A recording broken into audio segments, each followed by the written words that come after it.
Louvado seja o nome do Senhor Jesus para todos sempre. Estamos aqui, amados, em mais um vídeo deste canal, o qual o Senhor tem nos proporcionado uma forma de divulgar a sua palavra. Hoje estaremos tratando a respeito do seguinte tema: o maior governante de todos os tempos, o maior governante de todos os tempos.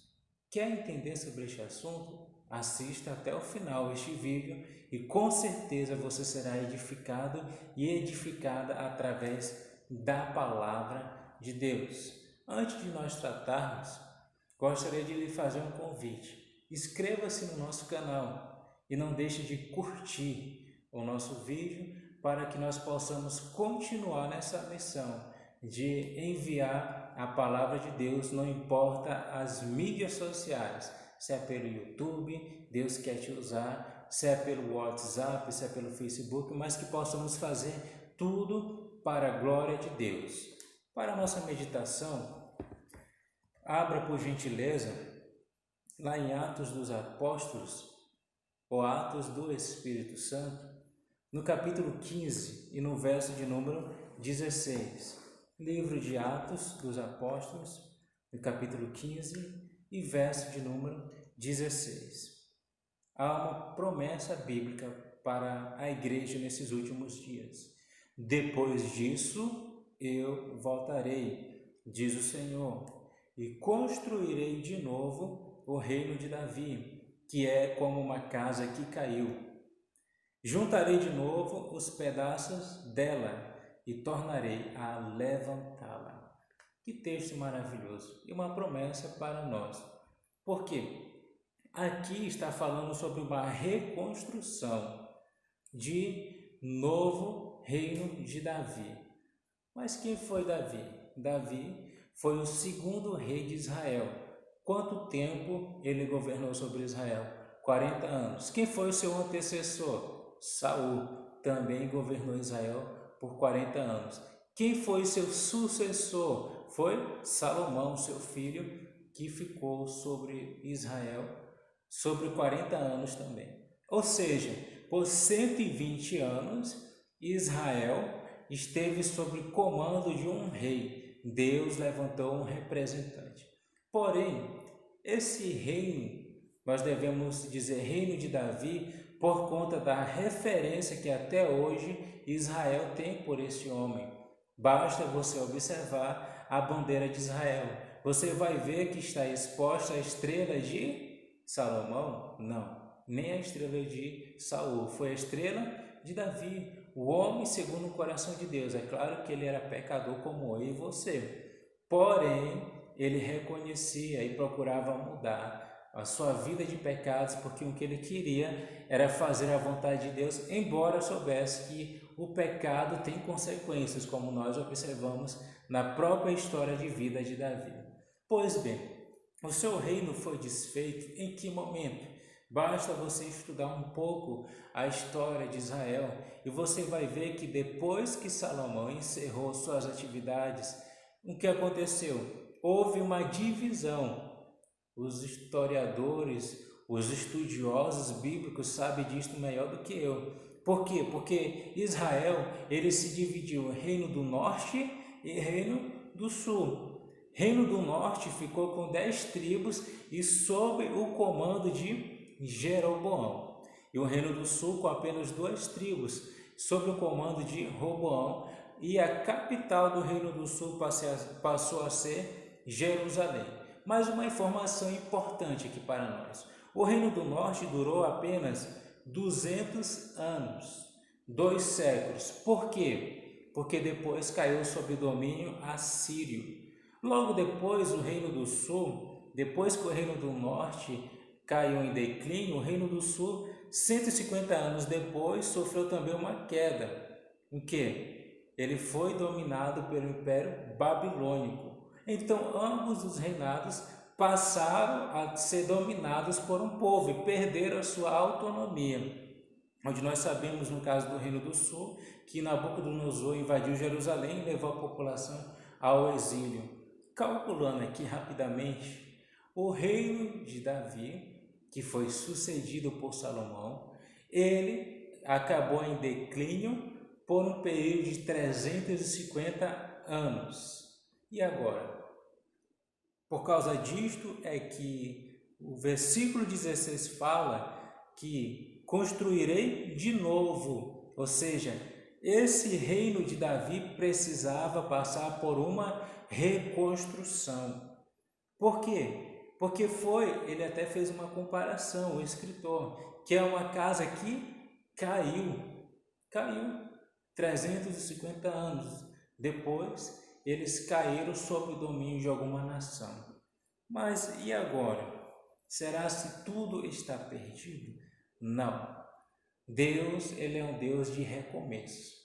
Eu abro até um parêntese para falar algo evangelístico para você. Se você pensa que tudo acabou, se você pensa que não tem mais jeito, saiba que Deus é um Deus de recomeço. E basta apenas que você tenha a atitude de voltar-se para Jesus. Mas no caso do reino de Davi, qual foi a sugestão que foi dada? Será se realmente esse reino foi reconstruído? A nossa resposta está em Lucas capítulo 1, do versículo 32 e 33. Há uma promessa bíblica aqui. Ele será um grande homem. Quem? Jesus.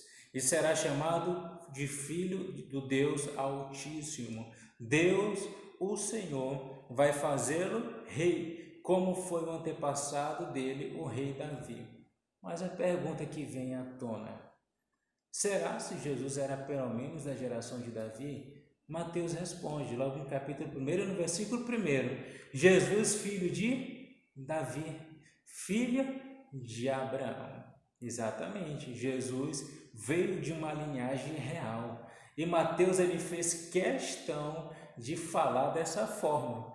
E ainda diz mais, voltando para Lucas, ele será para sempre rei dos descendentes de Jacó. E uma coisa que me chamou bastante atenção: o seu reino nunca se acabará. Aí eu pergunto, vem cá, Saul, o reino dele acabou, foi apenas 40 anos. Davi, Salomão, depois 350 anos depois, o reino de Israel foi desfeito, caíram sob o domínio de algum povo. Como é que está dizendo que Jesus vai se levantar, vai se sentar no trono de Davi e o seu reino nunca terá fim? Você vai já entender. Por isso que eu te digo, fique até o final desse vídeo. Uma questão, amados, você que está até agora, está apreensivo para entender, uma questão que nós precisamos perceber. Todos os governantes, Saul, Davi, Salomão, Roboão e Jeroboão, eles foram corruptíveis, pessoas que erraram, pessoas que decepcionaram a Deus. Você sabe muito bem, eu não preciso dizer em quais momentos. Porém, Jesus, ele veio da linhagem de Davi e a Bíblia fala que ele foi incorruptível. É claro que por esta razão, é uma das razões porque os judeus até hoje esperam pelo Messias. Porque Jesus, na mente deles, precisava se sentar aonde? Na cadeira que Davi, Salomão e Saul se sentou. Mas não, Jesus nasceu logo de uma forma bem diferente. Nasceu numa manjedoura, bem aí o nosso mestre nos ensina. Ele veio para todos, rico, pobre. Ele veio para o sábio, para aquele que não tem muita cultura. Jesus ele veio para todas as cores, Jesus veio para todas as raças, Jesus veio para todos. É por isso que a gente sempre vai observar que Jesus, muitas vezes, ele procurava as pessoas que estavam mais à margem da sociedade. Eu dou um exemplo bem clássico que você já deve ter ouvido em outros vídeos, a mulher samaritana, por exemplo. Era uma mulher que eu poderia concluir, ela tinha vergonha das outras pessoas. Por quê? Porque ela ia fazer as coisas dela ao meio-dia, é só ir lá para João capítulo 4. E é um momento que está todo mundo se preparando para almoçar, para poder descansar do seu primeiro horário da manhã. Mas não, ela ia o quê? Pegar água, né? Levar água para a sua casa, levar água para os animais que talvez ela criasse. Por quê? Porque ela queria se esconder. E Jesus revela por que ela se escondia. Ela era uma mulher que Jesus perguntou: cadê o teu marido? E ela foi sincera: eu não tenho marido. E Jesus disse: respondeste bem, o que tens ainda não é o seu marido. Ou seja, Jesus foi para uma pessoa que muitos não queriam nem ter conversa. As pessoas diziam que era uma pessoa que não tinha caráter, que vivia muitas vezes até usufruindo de uma forma ilegal de muitas famílias. Mas voltando para cá, já entendemos que Jesus ele veio para estabelecer seu reinado, mas o reinado de Jesus não é físico. O reinado de Jesus também não termina aqui. É isso mesmo, o reinado de Jesus não começou e nem se estabeleceu aqui. O reinado de Jesus foi mais profundo. O reinado de Jesus foi mais completo. Por quê? Porque ele sabe que aqui é muito rápido a vida. Vai lá para o Salmo 90, Moisés nos revela que a vida do homem é como um sopro. Então Jesus pensou: eu vou continuar a sentar-se na cadeira do meu descendente Davi, mas o meu reinado nunca terá fim. Em que sentido? O meu reinado é fazer com que as pessoas se arrependam dos seus maus caminhos. Por quê? Porque se elas me ouvirem, entenderem que eu sou a verdade que liberta, elas vão morar para sempre comigo no céu. E aí é que eu vou ser o rei deles. E aí é que eu seria o rei incorruptível.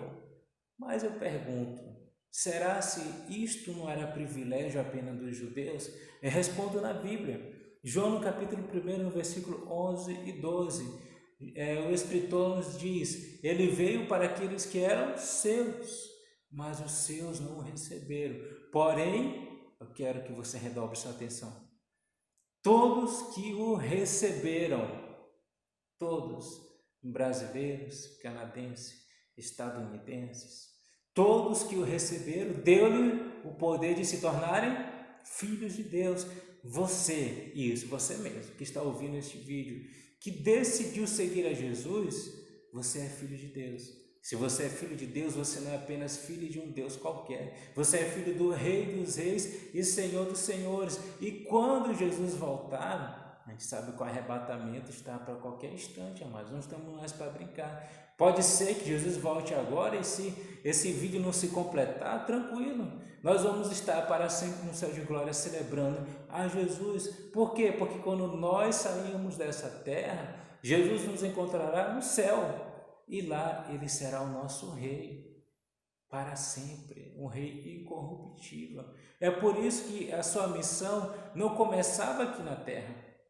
A sua missão foi ter morrido pendurado no madeiro. Vai lá para Deuteronômio. As pessoas dizem: maldito todo aquele que for pendurado no madeiro. E Jesus se fez maldição por nós, amados.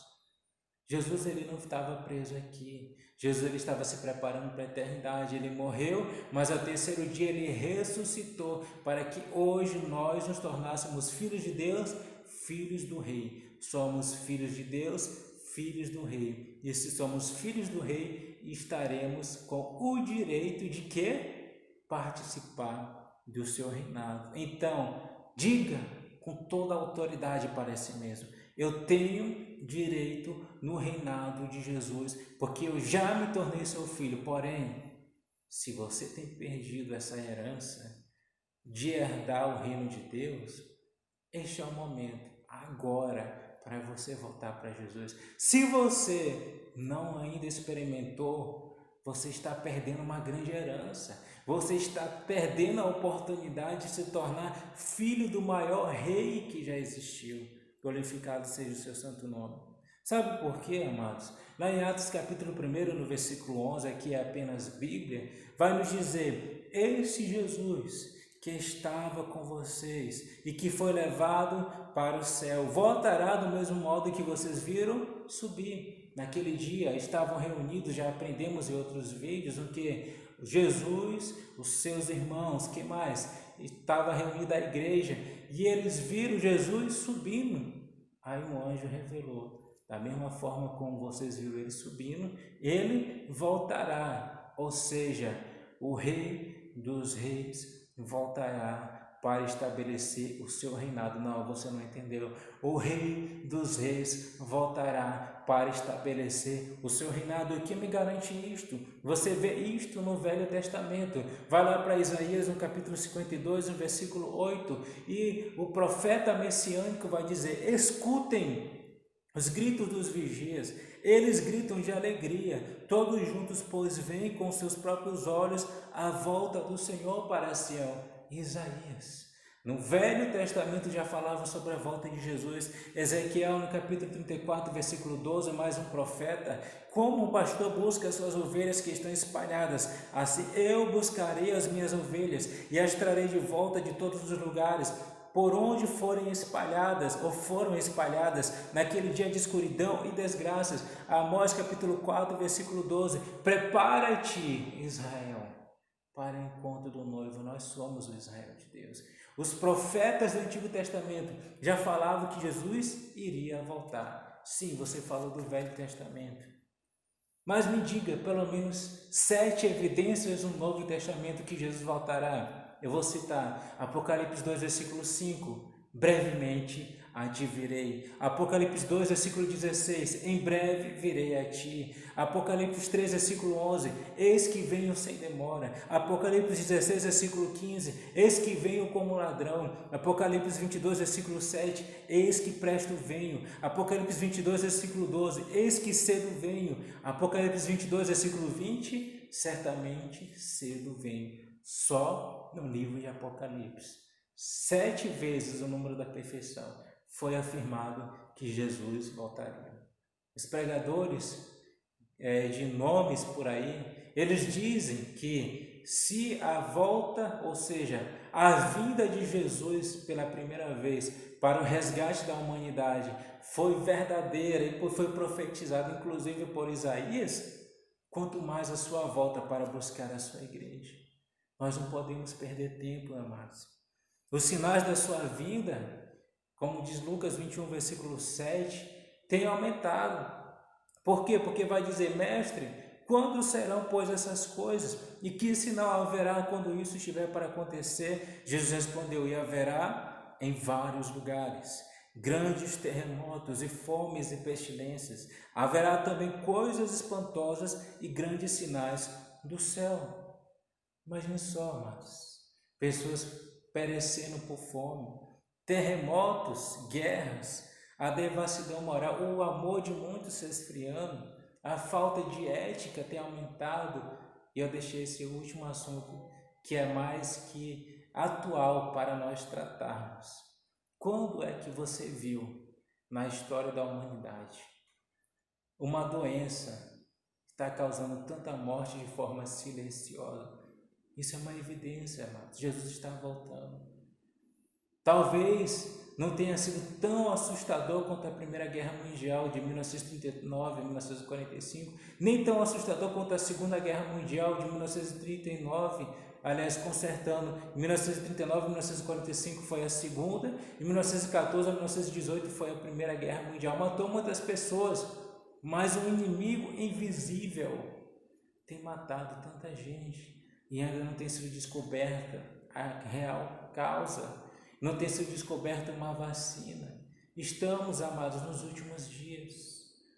E eu faço uma pergunta para a gente encerrar este momento. O maior governante de todos os tempos é Jesus. Isso, se você está decepcionado com algum tipo de governo, não se preocupe, vai haver um governante incorruptível. Ele nunca vai te decepcionar. Pelo contrário, ele vai encher teu coração de paz, de alegria. Ele enxugará dos teus olhos todas as lágrimas. Irmão Daniel, como você me garante, Apocalipse vai dizer: Deus enxugará dos nossos olhos toda a lágrima. Mas eu quero te dizer uma verdade. Sabe o que eu quero te falar? É que só vamos usufruir do governo deste grande líder, Jesus, se hoje nós nos arrependermos, se hoje nós realmente nos voltarmos para Cristo. Os profetas do Antigo Testamento falaram, os profetas do Novo Testamento falaram, os sinais têm sido evidentes, este grande governante virá, Jesus. E você? Está preparado para se encontrar com o maior governante de todos os tempos? Medite, reflita essa palavra, ou reflita nessa palavra. Se você gostou, compartilhe esse vídeo para que outras pessoas possam ser edificadas. Somente as Escrituras, porque elas que nos levam para o céu. Que Deus continue abençoando a você e a sua família, no nome de Jesus.